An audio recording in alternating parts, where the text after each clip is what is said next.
Good evening, everyone. We'll start in a few minutes. Just an announcement to request those of you who don't have a seat in the ground floor can go to the first floor, please. Am I not audible?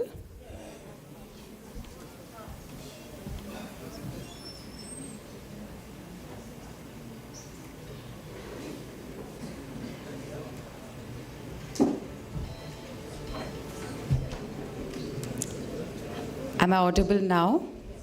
Okay. No, I was just saying that we'll start in a few minutes. And anybody who doesn't find a seat down here can go up on the first floor. There's seating there.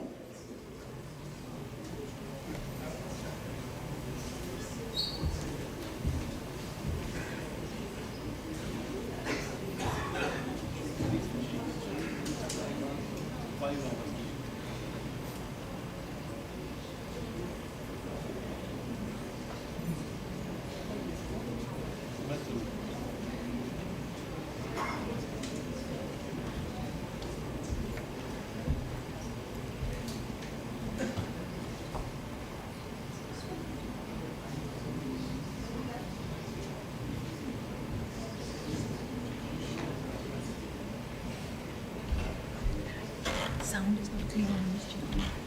All right. Okay.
Good evening, ladies and gentlemen. Sorry to announce a little delay.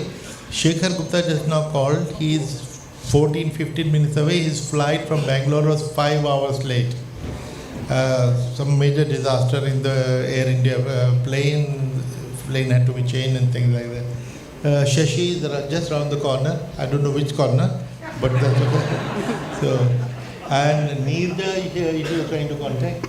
So, because this is the peak hour, unfortunately, so sometimes they get caught. But we will begin in another 3-4 minutes. But let Vivek know. Vivek know that even the chorus nights we can't hear each other. Okay. So if you could check this in the chorus. So should I do a test to this? But you'll need to let me know if it's audible at the back. I'll just do it later.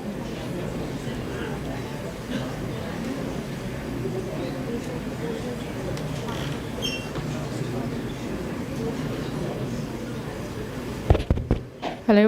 Hello? No?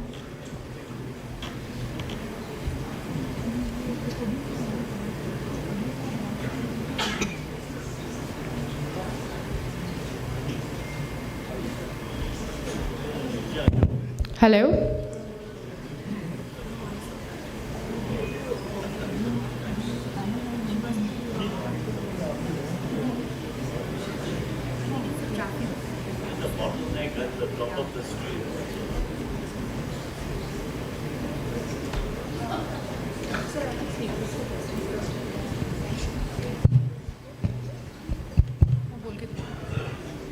Hello? Hello? Hello?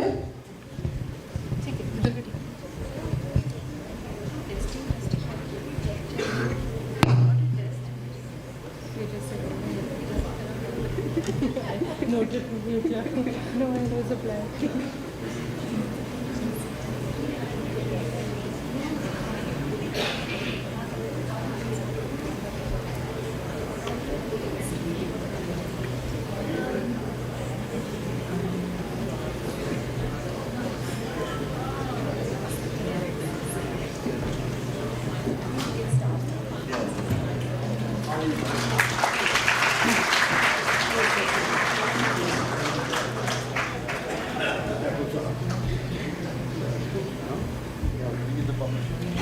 I got the book yesterday and we noticed it. They will correct it.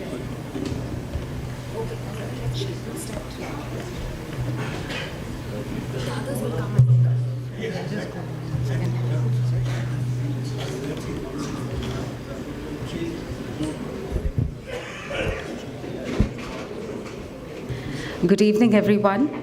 On behalf of HarperCollins India, I'd like to welcome you all to the launch of what is truly an important book for our times, India's Experiment with Democracy by Dr. S.Y. Quraishi. We have a very distinguished panel to launch the book this evening, and I would like to warmly welcome Mr. Fali Nariman, Dr. Shashi Tharoor, and Ms. Nidhi Razdan. We are expecting Mr. Shekhar Gupta at any time, as are we, Ms. Neeja Chaudhary, so we'll just allow them to join us as they come in. Before we move on to the launch and discussion, I will briefly introduce the book to you. Since the founding of the Republic, India has been one of the largest democracies in the world, the largest democracy. In many respects, it was considered a model democracy owing to its ideals, such as a non-partisan election commission and free dialogue and debate.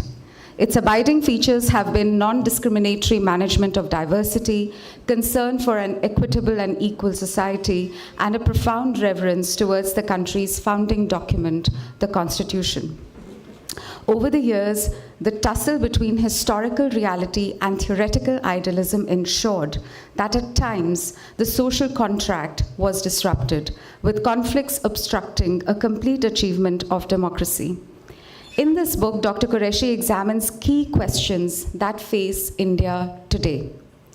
What foundational principles must be definitive to our ideas of nationhood, citizenship, and democracy? How may we enliven our national discourse with a renewed spirit of inquiry and imaginative erudition and mid-course correction? Ultimately, the underlying thrust of this book is to posit reasoned argumentation, objective inquiry, secularism, civil liberty, and compassion as indispensable features of a democracy. As the country gears up for what will be the world's biggest election yet, in 2024. This book is essential reading for anyone who wishes to know more about the history, processes, and issues related to not just elections, but also the functioning and well-being of India's democracy. Dr. Quraishi himself does not truly need an introduction, but I will still do so in very few words. He joined the IAS in 1971 and rose to become the 17th Chief Election Commissioner of India. He introduced a number of electoral reforms, such as the creation of a voter education division, expenditure monitoring division, the India International Institute of Democracy and Election Management, and launched the National Voters' Day. His books include An Undocumented Wonder and The Population Myth. I now invite Mr. Fali Nariman to please hold up the book and formally launch it. And also all the other panelists, if you please. Thank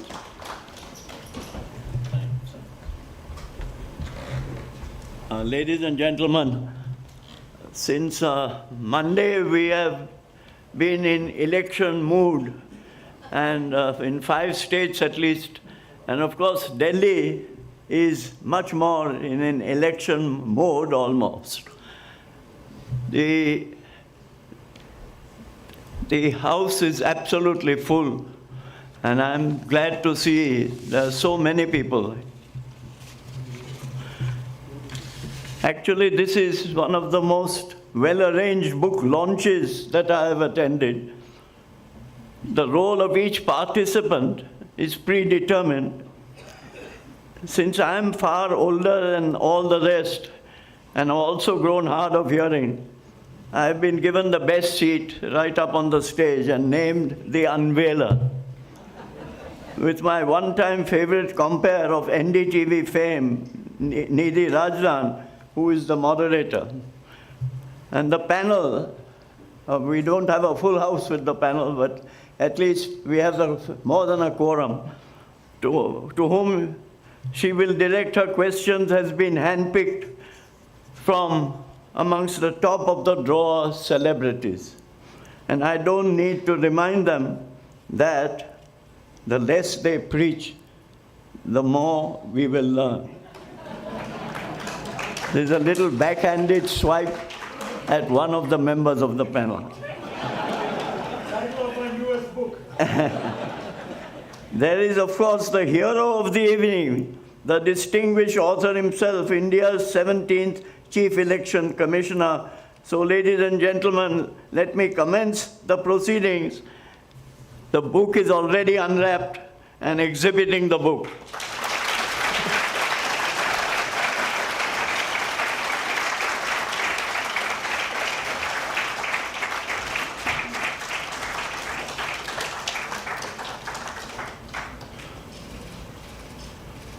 Okay. Thank you.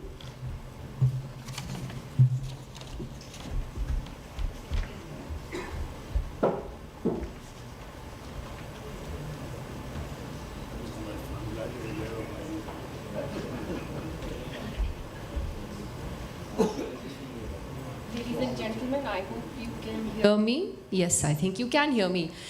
It's wonderful to see a full house here today, and I'm particularly honored to be moderating this panel with someone like Mr. Fali Nariman, someone we all respect and admire so deeply for everything that he's done for this country.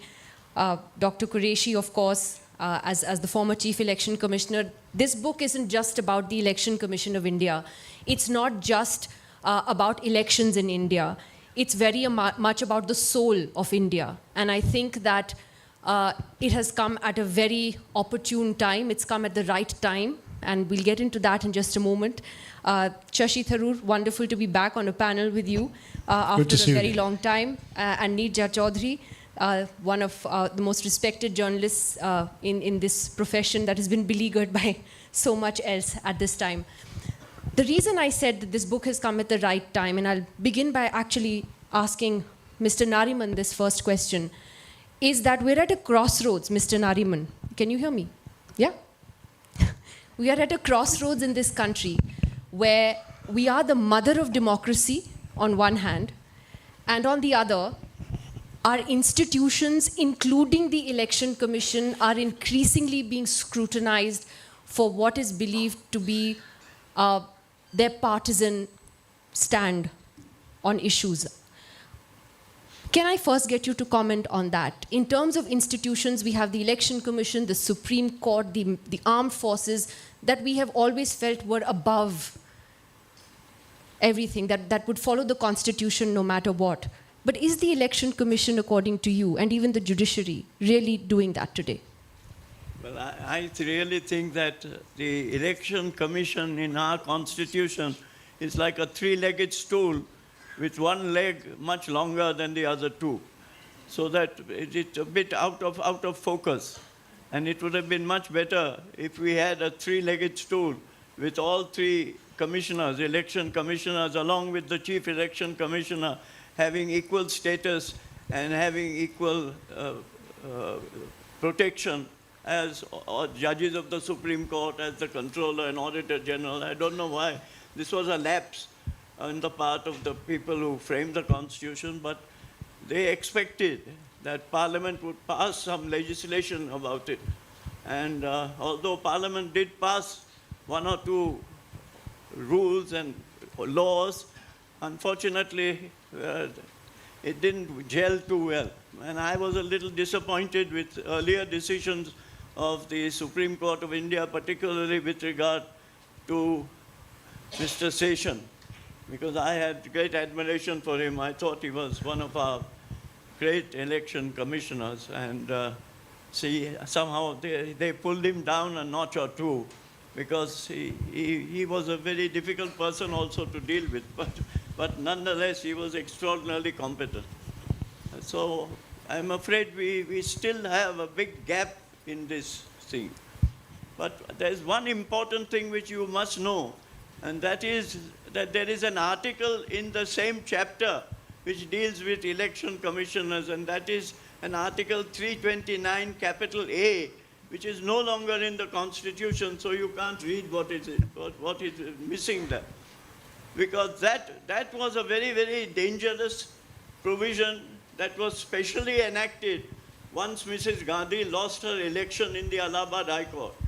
Instead of going directly to the Supreme Court, what very intelligent lawyers did, and those who advised her, that we should have an amendment so that ultimately the decision of who is to be elected and who not would be taken not by the Supreme Court, but it would be taken by the executive who would draft the law. And you must read this 329A capital 4. It's one of the most monstrous amendments that were ever carried out.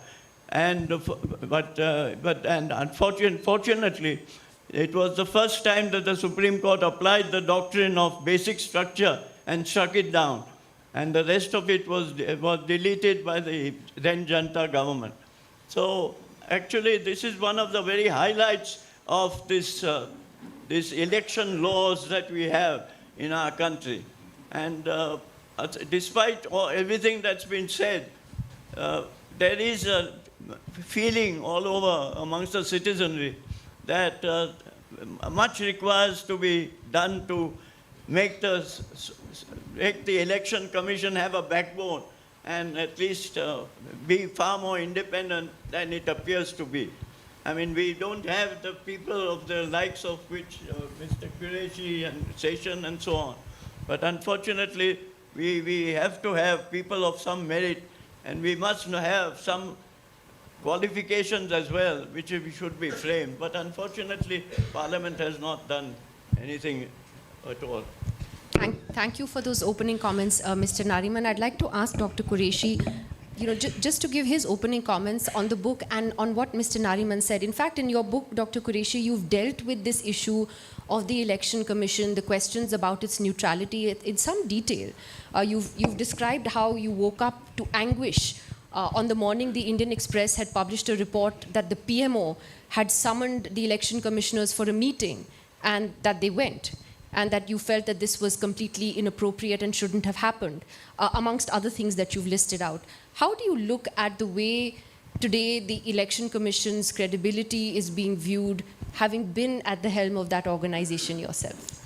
Thank you, Nidhi. Let me do something which I have never done in my life. I have never read a written speech. But today I have a few lines of a written speech because they are mainly acknowledgements and I don't want to miss out on anybody. I'm delighted to see you all here at the launch of this latest book, the third in the series on elections which I have written. This is a collection of my articles published in various newspapers and journals. Some of them are new also, all on hot topics of the day. Mostly on the request of the editors. Something hot happens and suddenly I'll get a call, can you write? In 4 hours, 6 hours, they made a journalist out of me, Indian Express particularly. Now many of these topics keep cropping up and you will, when you go through the book, they are coming again and again. So this is a very good reference and handy book. And now the topics like simultaneous election, 10 years, again and again, money power, criminalization of politics, etc.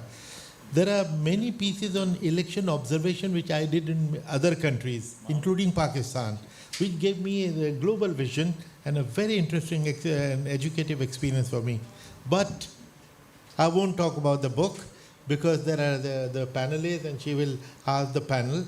But I've dedicated this book to young civil service aspirants. I'm glad Shekhar has come at the right time because I'm going to talk about him. I'm sure this will be a handy reference book for the civil service aspirant, mostly up there, and for the media, let me tell you. Every time something happens, they split in the party, I get 100 calls, but the answers are all there in my articles. Now you don't have to call me, just pick up my book. But do keep a book, it will be all in one kind of a thing. Its second part consists of constitutional provisions and election laws which are often cited besides some landmark judgments of the Supreme Court regularly referred to. So that second part which makes it easy for you, the media particularly. The third section, which is called Annexure, is a storehouse of election data of the last 7 decades. I'm grateful to Mr. R.K. Thukral for sharing this with me from his huge election atlas of India. It is a 12 kg, 15 kg atlas, and from there I picked up this data and he was very generous to give it to me. Very useful for all the media, let me tell you. And I'm grateful to all the publications who gave me space to voice my opinions. The Indian Express particularly, because, and besides that, the Tribune, Hindustan Times, the Hindu, the Outlook, Asian Age, Deccan Chronicle, Caravan, the Wire, the Quint, India Today, Telegraph, Economic Times, and many others. Now, but I must thank Shekhar Gupta. Shekhar, by the way, as I mentioned, got late. His flight was 5 hours late from Bangalore. He's rushing from the airport. Thank you, Shekhar, for making it in time, because I want you to hear what I'm going to, the next sentence. I must mention Shekhar is an old friend. I was working as the Director of Public Relations, Haryana, when the tall Jat leader, Chaudhry Devilal, was the Chief Minister, post-emergency. That is when Shekhar appeared on the scene as a cub reporter. I think he has grown up a bit now. Actually, not a bit, but hugely, and has become a stalwart by his sheer brilliance. And I'm very proud of my 50-year-old association with him. After Shekhar left Indian Express, Raj Kamal Jha continued to share his precious space with me, as did Vandita Mishra. I must express my gratitude to the Fali Narimanji for blessing me with his presence and for unveiling the book. I'm extremely proud that at least twice he wrote and mailed to me in appreciation of my article. Just now somebody was asking me about electoral bonds. I wrote an article on electoral bond, what is wrong with that and what is the solution, and I got a brilliant letter of appreciation from no less than Mr. Nariman. I'm so proud.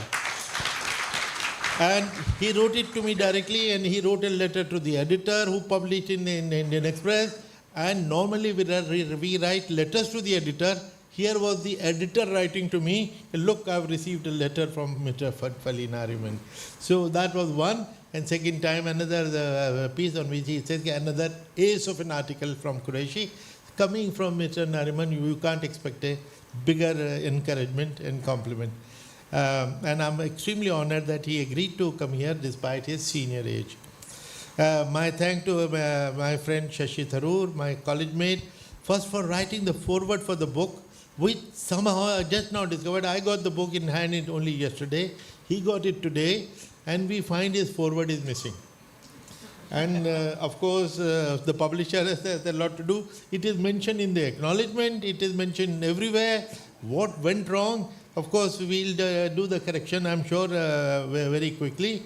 So first for the foreword, we were keeping it a mystery. And for joining us in this panel, Shashi. He is the busiest man in the country today, besides being the most popular.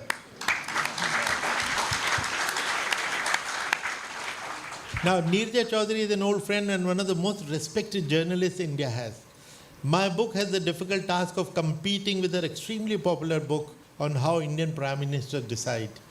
I am a part of the election of the Prime Minister. What he does and how he decides is her domain. So I don't know how he decides, but my job finishes after I've got the Prime Minister elected. Now, Nidhi is the most appropriate person to be the anchor and moderator. She has interviewed me on NDTV on more than half the subjects covered in the book. Typically what will happen, she will read my article in Indian Express in the morning, she would like it, and within 2 hours I get a call from a guest relation, she is doing a program in the evening, will you join? Of course, there is no question of saying no. She was my favorite anchor, and NDTV was my favorite channel. So she has done a program on almost every topic, every article, and I'm sure she would know the content by heart. Friends, I must acknowledge with thanks my young research assistants, namely Shruti Salaria. Where is she? When I name, please stand up. Shruti Salaria, Shivanshi Asthana, Ushmayu Bhattacharya, Tripti Jain, Nikita Singh, and Abhishek Matta.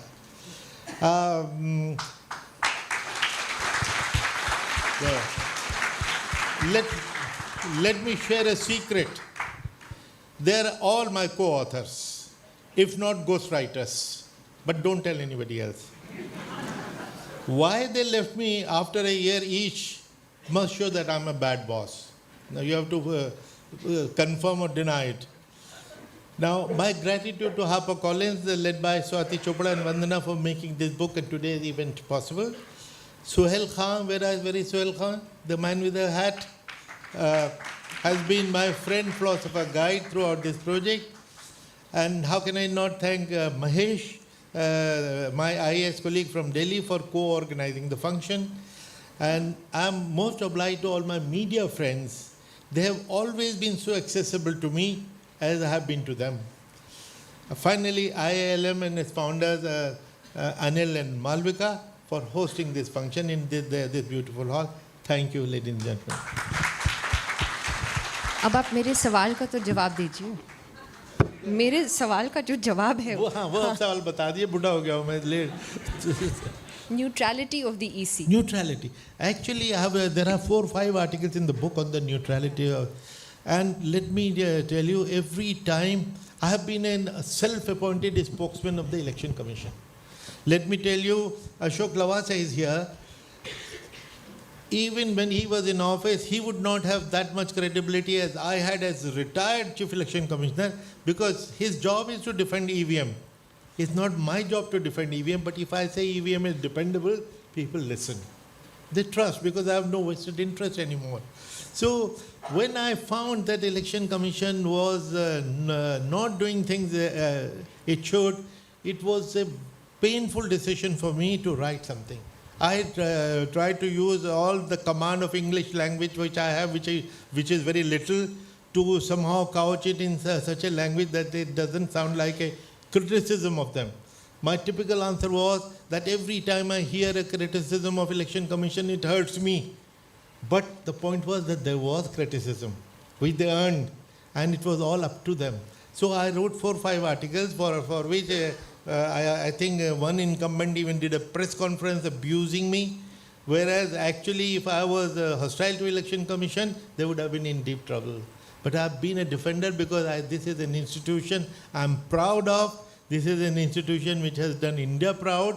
There are aberrations here and there. So let us hope that they are incumbent based. With the new incumbent, we can have a new expectation. And but the fact that you raised this question, this didn't happen in my time or at the time before.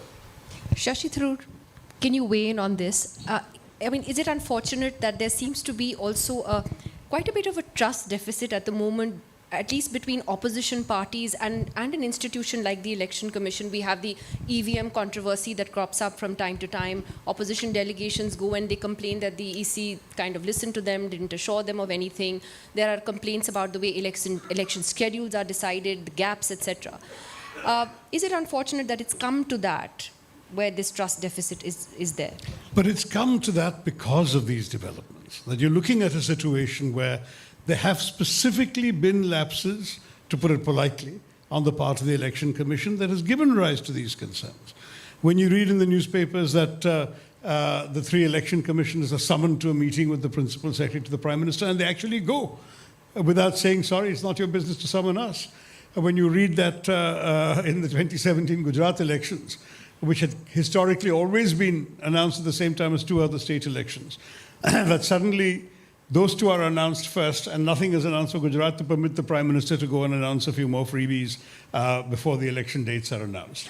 When you hear about the Lavasa controversy, where one election commissioner essentially seeks to dissent and then ends up being sort of packed off to Manila, I don't want to go into all the details. You know the examples. There's example after example like this, and there's been, as a result, a perception that the Election Commission has been behaving more and more like a handmaiden of the government rather than the kind of independent body it's meant to be. It's very striking that previous governments actually valued the independence of the Election Commission. It was always headed by a retired bureaucrat, but governments went out of their way to find bureaucrats with a reputation for integrity, for no nonsense incorruptibility, for people who would not, lightly take matters lying down. T.N. Seshan was the paradigm of that, but Quraishi Sahab But here. there were election commissioners that one could say were, friendly towards the Congress dispensation also. I don't want to take names. Well, I can take names of ones who weren't, even though they were appointed by the Congress. So let's not go into names. Perhaps there were 1 or 2 like that. And that, by the way, was also something which came up in earlier deliberations about the appointment procedure. So why not have an appointment panel?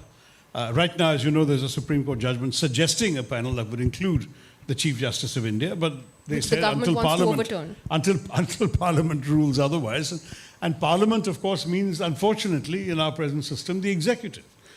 Essentially, once the executive is formed and has a rubber stamp majority in Parliament, you are surrendering to the executive the right to create the kind of mechanism it wishes. And so, as you know, the preferred formula of the present government is that the 3rd member, far from being an independent Justice of the Supreme Court, is going to be a cabinet minister, named obviously by the Prime Minister. So these are questions that are troubling because, in fact, in many ways, the independence and neutrality of the Election Commission was always one of our great talking points when it came to speaking about India's elections. I mean, it was no accident that, we have been summoned, people like Yaqub Sahab, by numerous countries to come and observe their elections, to guide them, to give them advice. It's only because we have developed over these years, and it wasn't just Congress rule Nidhi, in all fairness, there were a few other governments in between. We've developed a reputation for having an election commission of true neutrality and independence, which has also acquired a lot of expertise in running elections in a country with the kind of challenges we have that many other sort of developing countries and some new democracies found valuable. I think, Yaqub Sahab, you can tell us how many countries you wandered off to and advised after you left being an election commissioner, as well as, of course, when our serving election commissioners have been asked to advise on elections. So this kind of thing is being compromised at the altar of the political expediency of the present government, and I think that's deeply unfortunate. So when you ask about a trust deficit, I ask you, where does a trust deficit come from? It is because of a perception that the playing field is not level. We've even seen this during elections when complaints are made about specific speeches made by candidates which are violative of the poll code, where speeches made by every other party are very rapidly rapped on the knuckles. And somehow even the Home Minister is able to make a flagrantly offensive speech, and complaints are immediately issued, but no action is taken by the Election Commission. So these are kinds of questions which, honestly, the only people who can answer are the Election Commission. It's not that we're making a value judgment alone. We're giving you concrete examples where the Election Commission has been found wanting. Absolutely. Let me just get Neerja Chaudhary and Shekhar Gupta in at this point. Both of you have covered elections in India for decades now, so you've seen how things have changed, the kind of chaos our elections used to be, it's a flawed, but it's a great system of electronic voting machines. I, for one, I don't buy into the conspiracy theories about EVMs. But Neerja Chaudhary, in that context then, how important does the perceived independence and the neutrality of the Election Commission become in the India that we live in today? That to ensure that in this chaotic democracy of ours, a level playing field is being provided to all? Look, over the years, we've seen this, and this is before TN. I also go back to TN Seshan. TN Seshan was also very close to the Congress. He was part of the Rajiv Gandhi regime. But once he sat in that chair, he was a bulldog. He had the prime ministers, the politicians running in circles. They had to do what he said had to be done for the conduct of free and fair elections. And the CCs who followed, no matter what their political alignments, they stuck to that. And it's only lately, my experience is the stronger the prime minister, the weaker the institutions in our country. More the concentration of power. It's a paradox. The weaker the government, if it's an alliance government, the stronger the institutions, the more the checks and balances that come into play. And because for 25 years we had coalition governments, I think it made it easier for the Election Commission also to function more autonomously. I wanted to start off on that note, really to congratulate Mr. Quraishi for this book. It's a reference book. He's discussed every issue pertaining to election reform. And then all the constitutional provisions that oversee elections, all the elections data at a glance. It's like a bedside book you must have, anybody who covers elections. And as he says, dedicated to bureaucrats. So I really must, coming from a credible voice like his, it's a real addition to the books in this country. And I must really congratulate him for it. But, the simple answer to your question is there just simply has to be a political will to do the reforms that are necessary. Ad nauseum, we've talked about it. Money, criminals, ad nauseum, one is tired of it.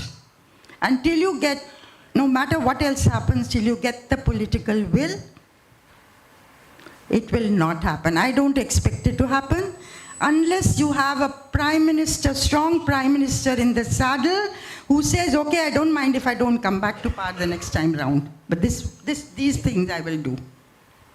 Shekhar Gupta, just to take off on what Neerja Chaudhary said, in terms of, let's move on to sort of the electoral reforms, that there are so many of them. I mean, we could be here all night.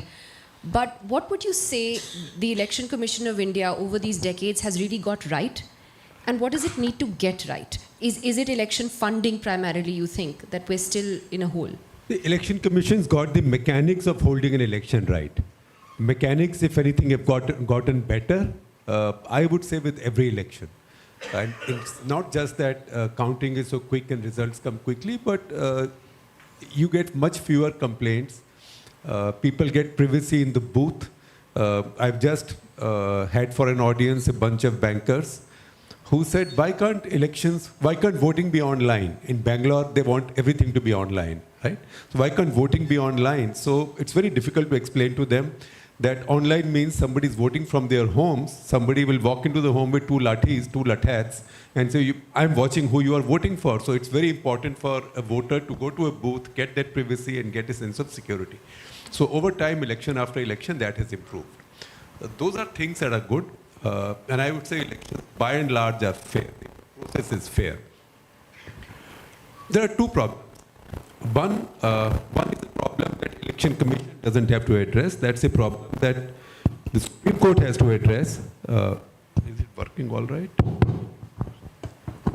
One is a problem that the Supreme Court has to address, but the Supreme Court has been kicking down the road. And it's really shocking and I would say shameful that Supreme Court cannot take a call on anonymous electoral bonds. Before last elections, they said it's too close to the elections. Right now, they will say it's too close to the elections. 5 years from now, they'll again say it's too close to the elections. So when anonymous electoral bonds were brought in, Arun Jaitley said it's the first step. At least there will be no cash needed now. But what does a first step mean? This is a completely unfair system because the government knows who's paid how much money to whom. Because State Bank of India is the government of India. Government is the majority shareholder. Right? But no other knows. That one single thing has upset the balance in the electoral process. And really, so many chief justices have come and gone since it started. None of them, nobody wants to deal with it. Everybody wants to set Indian cricket right. Right? Thank God they failed. Right? Cricket's doing all right. But this is a foundational issue. This is a democracy. Democracy runs on elections. Elections run on money. I was witness to when somebody whose name I shall not mention, an eminent editor at that point, brought 10 lakh rupees to VP Singh in Allahabad during his election campaign, the Allahabad by-election. And VP Singh said, ये मैं नहीं लूँगा. नहीं ये देवीलाल जी ने भेजे हैं. तो कहा नहीं मैं पैसे नहीं लूँगा. सो इसे देवीलाल जी ने बोला है कि जब इलेक्शन में गाड़ी ना चले और गाड़ी जब पानी से चलनी शुरू हो जाए तो पैसों की ज़रूरत नहीं होगी, फिर नहीं भेजूँगा. गाड़ी पेट्रोल से आती है, पेट्रोल में पैसे लगते हैं. So that has now become, in the guise of making it legal and taking cash out, you made this totally legalized tilting of the balance. This is not a level playing field at all.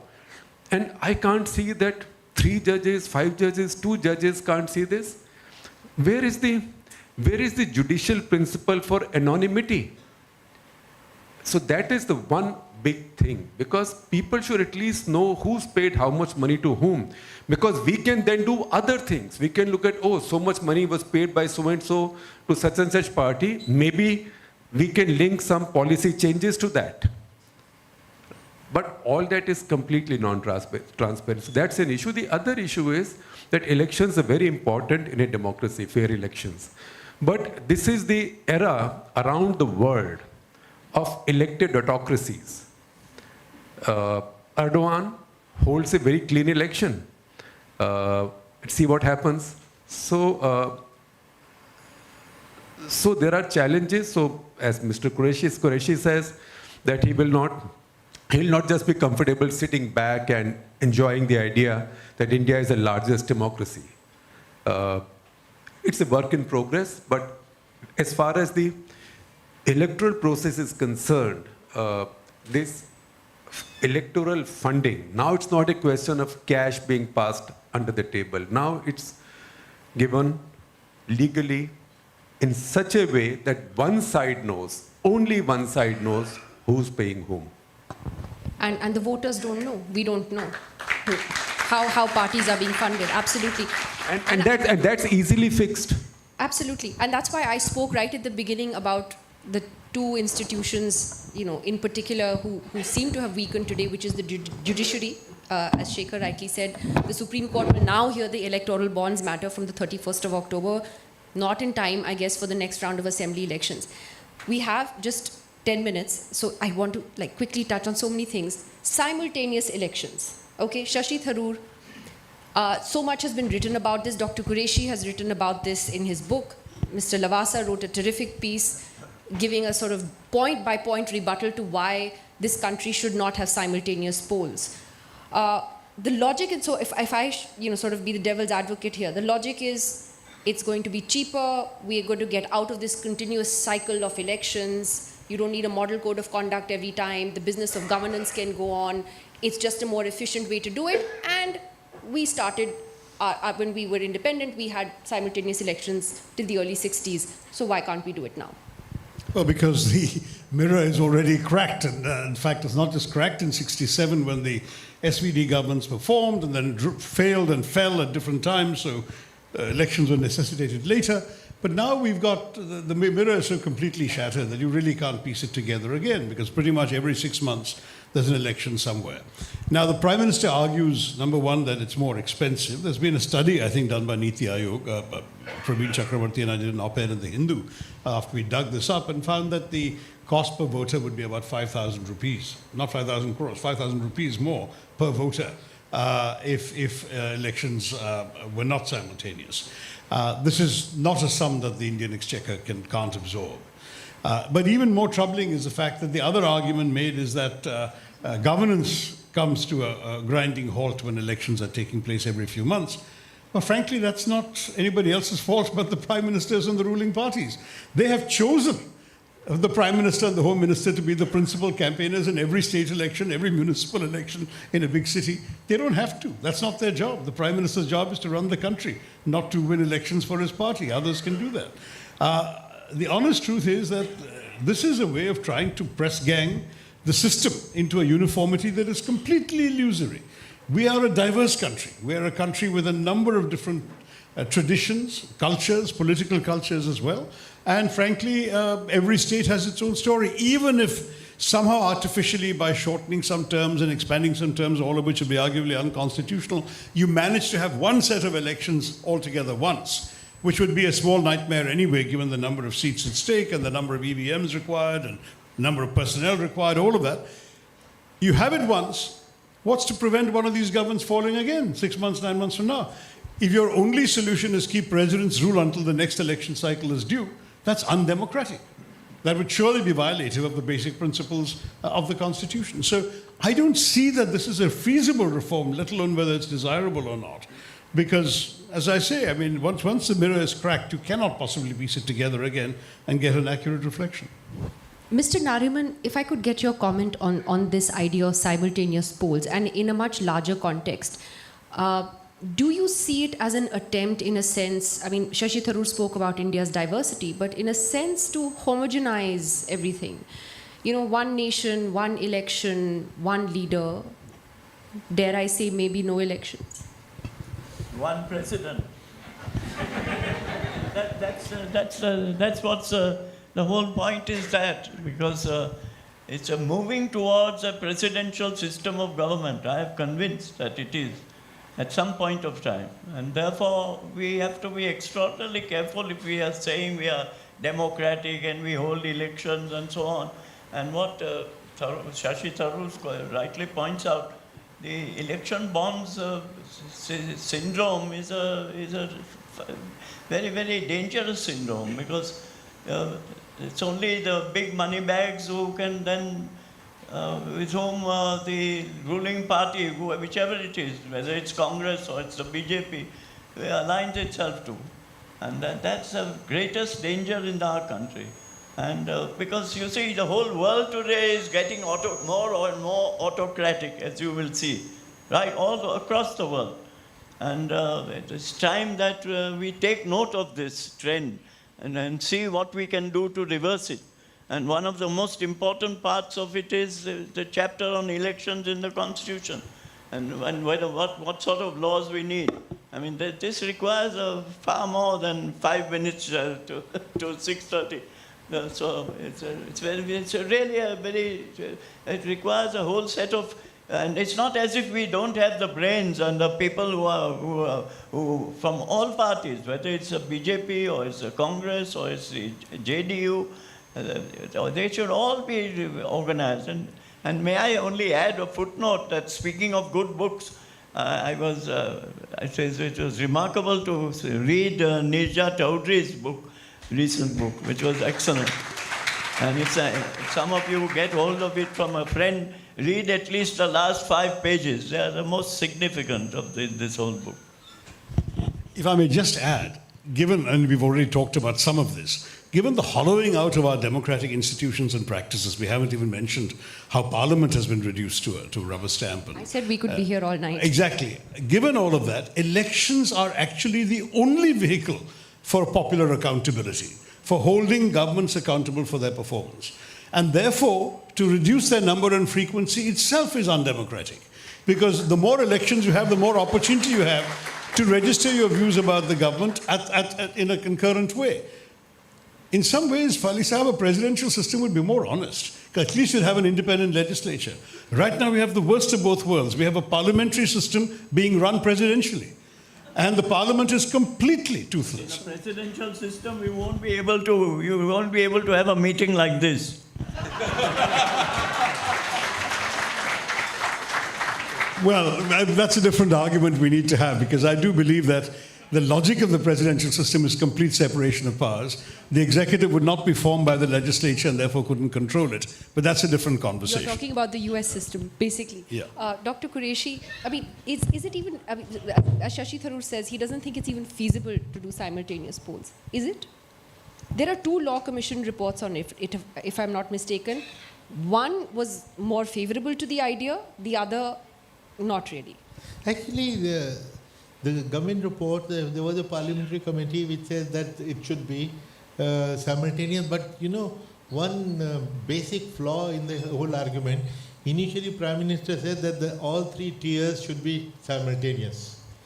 But gradually 3 million panchayat elected persons, they forgot about. That left us with 4,120 MLAs, 543 MPs. So it is a dilution of the proposal. Then the parliamentary committee and the Niti Aayog committee come out with the proposal. All right, if not once in 5 years, let's do 2 in 5 years. With that kind of dilution, what moral authority is left in the proposal? And then what we hear, look, from the beginning, for the first 10 years, there used to be simultaneous election. Yes, that's part of history. But what happened in the 11th year? Because states started falling, we started having separate election. Then finally, you know, among various arguments, there are pros and cons of this. One MP from Mr. Mehtab of BJD once said, ask the people, what do they want? They love elections because that is the only power they have. And the money, you know, they said it will save money. Now the 60,000 crores which was spent by the politicians, it was recycled, it went to the poor people, the laborers, the painters, the auto drivers. So actually it is doing good to the economy.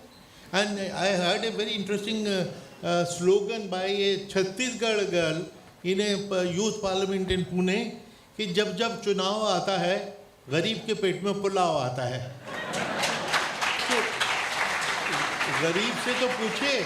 Otherwise, how many times we have seen the MP or MLA disappears for 5 years and वहाँ पे poster लगाए जाते हैं गुमशुदा की तलाश, wanted. So this is the reality. So therefore, because of repeated election, they have to go back again and again. And finally, they should know. Now, there are only 2 or 3 the stakeholders who will be affected by frequent. Suppose the election is happening in Ghaziabad. Does it affect you or me? We won't even know that the election is happening. Only the political party who is contesting and the election commission, because we have to be there everywhere. And the media. Media should be happy because this gives you work. We love it. You love it, right? Election commission cannot grudge because otherwise you will be very happy do one election in 5 years and play golf for the next 4.5 years. We will love it. Now, as Mr. Tharoor said, Prime Minister went to the Karnataka 34 times. And we have seen in history the Prime Minister used to go for a state elections only once. Now, if you go there 34 times, 36 times and say that my work is getting affected, there is some rethink required there. We have time for 2 quick questions from the audience. We have a mic. We can just pass it around. Sir, you raised your hand first, please. We'll just pass the mic to you in the middle, please. Oh, we're getting. Would you like to shout your question?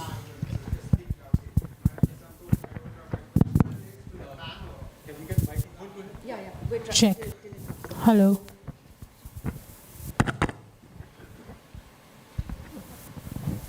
I found it interesting that Shekhar said that the mechanics of the elections have improved and improved. Well, we know perfectly well that only 2% of all EVM votes come with a paper trail. Only 2%. Why is this? There is no country in the world where you have only 2% paper trail. Every country which has EVM elections has a paper trail. Can anyone answer why, for instance, the Supreme Court is not addressing this? This matter has been up in the Supreme Court for a while. No, I think if you think that only 2% of machines have a paper trail, that's wrong. 100% machines create a paper trail, the slip. It's only a question of counting. How many of them you count to compare? So now currently the order from the Supreme Court is that 5 machines from each Vidhan Sabha segment, which is about 200 to 300 polling booths, 5 should be counted. But this figure is also very arbitrary. I have an alternative suggestion. Number 2, even if you have to count all 300, it will take half a day extra, 1 day extra, why not? The nation waits for 2.5 months for a free and fair election. It can wait for one more day. The excuse which is being given by Ashok Lavasa, your commission, that it will take 5-6 days to count. What 5-6 days count? Even the ballot papers which were newspaper size, they used to be counted in 1 day. That's right. Now you are talking of this visiting card. This is the size of a paper trail. It is so easy to count. So the number 1. Secondly, those of you who follow cricket, in cricket only 2 appeals are allowed. Instead of randomly picking up a machine and counting, I say that ask the 2 runners up to pinpoint any 2 machines. They will put their finger on the suspected machine, and if that machine is found correct, that's fine. If it is found defective, count all the machines. So there are solutions, but somebody has to apply mind and discuss it. Otherwise, going back to the ballot paper, that will be a very disastrous thing. We have to improve the current system. We have time for one more question. Good evening to all. My name is Shaurya. I am a PhD student in JNU. Sir, I would like to first point out that the auditorium is inaccessible for persons with disability. It was very great difficulty to come to this auditorium. My question to you is that do electoral systems have a role in like accommodating diversity and countering majoritarian tendencies?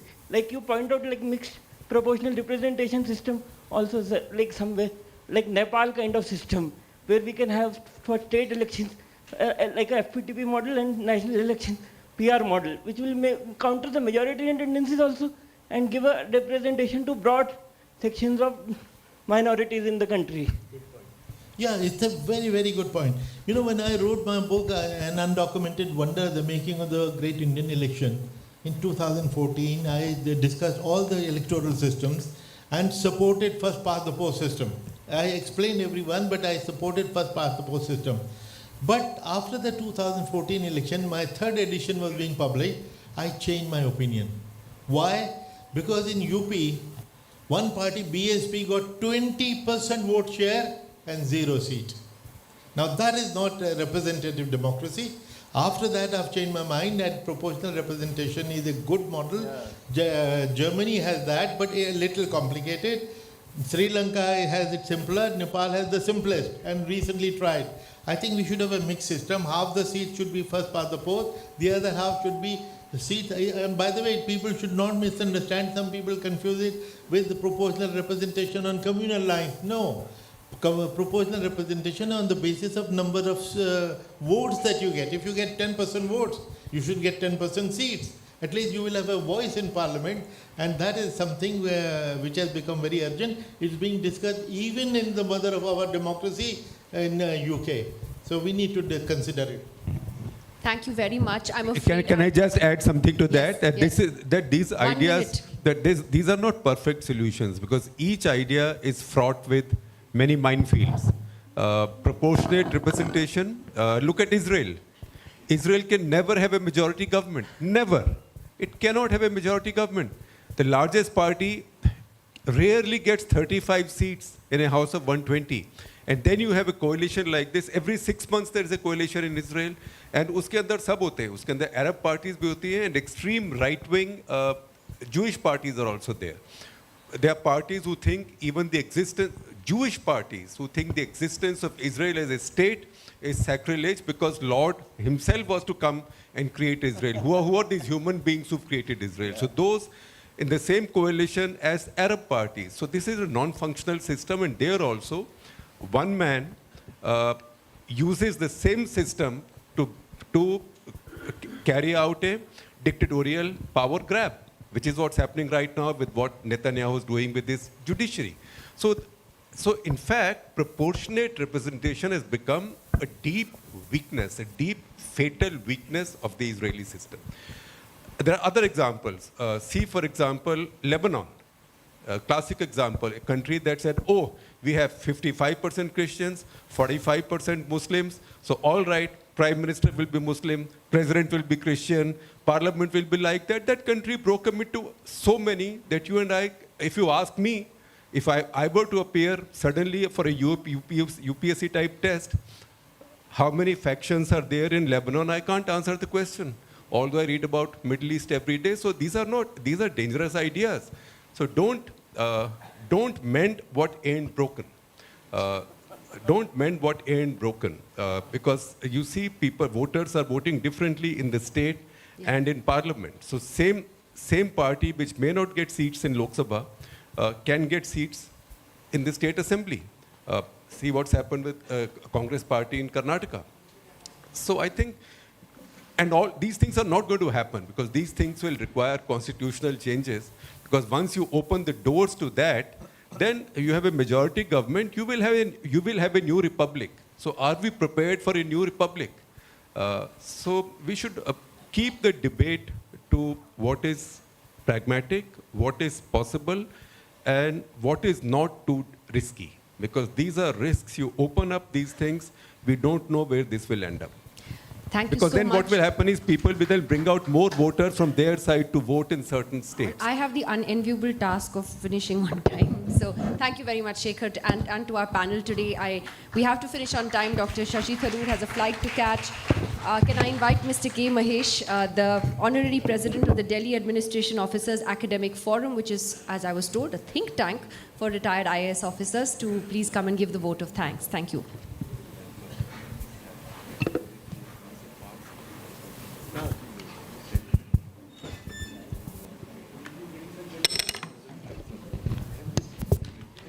Good evening, ladies and gentlemen. There are two ways of being great. One is being great yourself, like Dr. Quraishi, Shashi Tharoor, Nariman, Mr. Shekhar Gupta, and others. And the other way is to stand and sit by the side of great panelists. It gives me a great pleasure and honor to propose the vote of thanks on behalf of the forum, a think tank of active and retired civil servants. Ladies and gentlemen, I'm a great fan of Dr. Quraishi, one of India's distinguished civil servant, a first-rate scholar and author of many books. I am not just a fan of Dr. Quraishi because of his great scholarship and integrity, but I respect him and admire him for the rare virtue of his courage to speak truth to power. This virtue among civil servants is fast disappearing and giving place to conformism. Ladies and gentlemen, I thoroughly enjoyed reading a chapter in his book which has been discussed today, critiquing the Election Commission of India.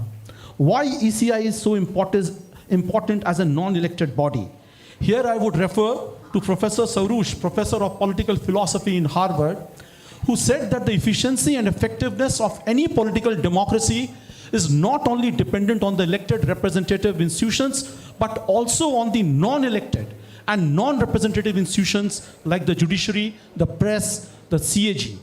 And the office of the ECI is one such non-elected and non-representative body which has played a significant and a critical role in enhancing efficiency and effectiveness of Indian democracy. Ladies and gentlemen, today's discussion following the book launch has been intellectually stimulating, thought-provocative, and informative. A number of issues have been raised and answered. It's my duty to thank Dr. Quraishi, rock star of this evening event. Ladies and gentlemen, I am really privileged and honored to thank Mr. Fali Nariman, one of India's top jurists, a living legend, author of several books. His latest book, You Must Know Your Constitution, is a must-read by all students and civil servant aspirants. It is an educative and informative exposition of the 12 parts of the Indian Constitution. Dr. Shashi Tharoor has just left. I wanted to tell him that he's the Prince Charming in Indian politics. No more with us now. Thank one of our top journalists of India, Padma Bhushan, Shekhar Gupta sir. I'm your great fan. Ms. Neerja Chowdhury, another great distinguished journalist. Her book is a great hit. And I thank Nidhi Razdan, graceful, perennially charming TV journalist, for effectively moderating the discussion. I thank all participants, active and retired civil servant, acknowledge the presence of Mr. Justice Madan Lakur sir, P.K. Tripathi sir, former Chief Secretary, Delhi Government, Mr. Lavasa, Mr. Narayan Swamy, our former Chief Secretary, Delhi Government, Kiran Bedi, Ms. Reena Ray, and others. I'm thankful to students and scholars of Jamia Millia, JNU, DU. Sudeep Krishna from JNU has done a great help and has given a lot of support to us. Mr. and Mrs. Rai for offering this great, beautiful auditorium and all the gastronomical delicacies served in high tea. Thank you once again, ladies and gentlemen, and I thank myself for thanking all of you, and thanks once again.